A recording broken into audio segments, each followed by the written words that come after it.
Assalamualaikum warahmatullahi wabarakatuh. Perkenalkan, nama saya Rizka Intan Pratiwi, kelas 12B Farmasi. Di sini saya akan membahas mengenai pelajaran pendidikan agama Islam, yaitu tentang menganalisa dan mengevaluasi makna iman kepada qada dan qadar, yaitu meliputi 1. Pengertian qada dan qadar, 2. Dalil-dalil tentang qada dan qadar, yang ketiga, kewajiban beriman kepada qada dan qadar, yang keempat, macam-macam takdir, yang kelima, kaitan antara beriman kepada qada dan qadar Allah Subhanahu wa taala dengan sikap optimis, ikhtiar dan tawakal. Yang keenam adalah makna beriman kepada qada dan qadar. Sebelumnya, ada yang tahu gak sih apa itu qada dan qadar? Jadi, qada dan qadar adalah yang kita sebut dengan takdir. Qada secara bahasa bermakna ketetapan, keputusan, pelaksanaan. Pengertian secara etimologinya menjelaskan bahwa qada dan qadar merupakan ketetapan keputusan pelaksanaan atas umat manusia yang telah ditetapkan oleh Allah Subhanahu wa taala sejak zaman ajali. Qadar merupakan, sedangkan qadar secara bahasa bermakna sebagai ukuran atau pertimbangan. Secara etimologinya menjelaskan bahwa qadar merupakan suatu ketetapan Allah berdasarkan ukuran pada diri umat manusia sesuai kehendak zaman ajalinya. Iman kepada qada dan qadar meliputi 4 prinsip sebagai berikut. 1. Iman kepada ilmu Allah Subhanahu wa taala yang qadim atau tidak berpermulaan dan Dia mengetahui perbuatan manusia sebelum mereka melakukannya. Yang kedua, iman bahwa semua qadar Allah Subhanahu wa taala telah tertulis di Lauhul Mahfuz. Yang ketiga, iman kepada adanya kehendak Allah Subhanahu wa taala yang berlaku dan kekuasaannya yang bersifat menyeluruh. Yang keempat, iman bahwa Allah Subhanahu wa taala adalah zat yang mewujudkan makhluk. Allah Subhanahu wa taala adalah sang pencipta dan yang lain adalah makhluk.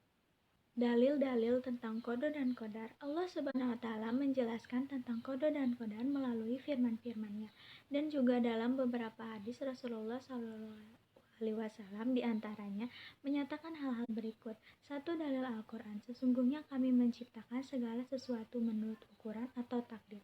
Quran Surat Al-Qamar surat ke-54 ayat 49. Dalam hadis yang lain Rasulullah Shallallahu Alaihi Wasallam bersabda yang artinya sebagai berikut. Sesungguhnya seseorang itu diciptakan dalam perut ibunya selama 40 hari dalam bentuk nutfah, 40 hari menjadi segumpal darah, 40 hari menjadi segumpal daging. Kemudian Allah Subhanahu wa taala mengutus malaikat untuk meniupkan roh ke dalamnya dan menuliskan 4 ketentuan, yaitu tentang rezeki, ajal dan perbuatannya dan jalan hidupnya, sesungguhnya sengsara atau bahagia. Hadis riwayat Bukhari dan Muslim. Kewajiban beriman kepada qada dan qadar. Diriwayatkan oleh suatu hari Rasulullah SAW didatangi oleh seorang laki-laki yang berpakaian serba putih dan rambutnya sangat hitam. Lelaki itu bertanya tentang Islam, iman, dan ihsan.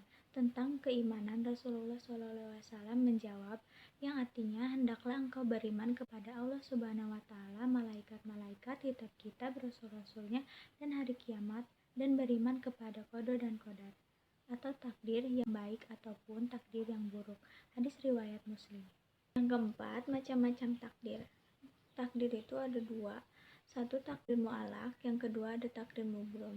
Takdir mu'alaq adalah takdir yang erat kaitannya dengan ikhtiar manusia. Misalnya seseorang siswa ingin menjadi insinyur pertanian. Untuk mencapai cita-citanya, ia harus belajar dan tekun. Akhirnya apa yang ia cita-citakan menjadi kenyataan. Yang kedua, takdir mubrom. Takdir mubrom adalah takdir yang terjadi pada diri manusia dan tidak dapat diusahakan atau ditawar-tawar lagi oleh manusia. Misalnya ada seseorang yang dilahirkan dengan kulitnya hitam sedangkan ibu dan bapaknya kulitnya putih atau sebagainya. Yang kelima, kaitan antara beriman kepada qada dan qadar Allah Subhanahu wa taala dengan sikap optimis, berikhtiar dan tawakal. Berkaitan dengan makna beriman kepada qada dan qadar, dapat diketahui bahwa sikap manusia telah ditentukan Allah Subhanahu wa taala sejak sebelum ia dilahirkan. Walaupun setiap manusia telah ditentukan nasibnya, tidak berarti manusia hanya tinggal diam menunggu nasib tanpa berusaha atau ikhtiar. Manusia tetap berkewajiban untuk berusaha, sebab keberhasilan tidak datang dengan sendirinya. Beriman kepada qada dan qadar. Yang pertama, semakin meyakini bahwa segala sesuatu yang terjadi di alam ini tidak lepas dari sunatullah.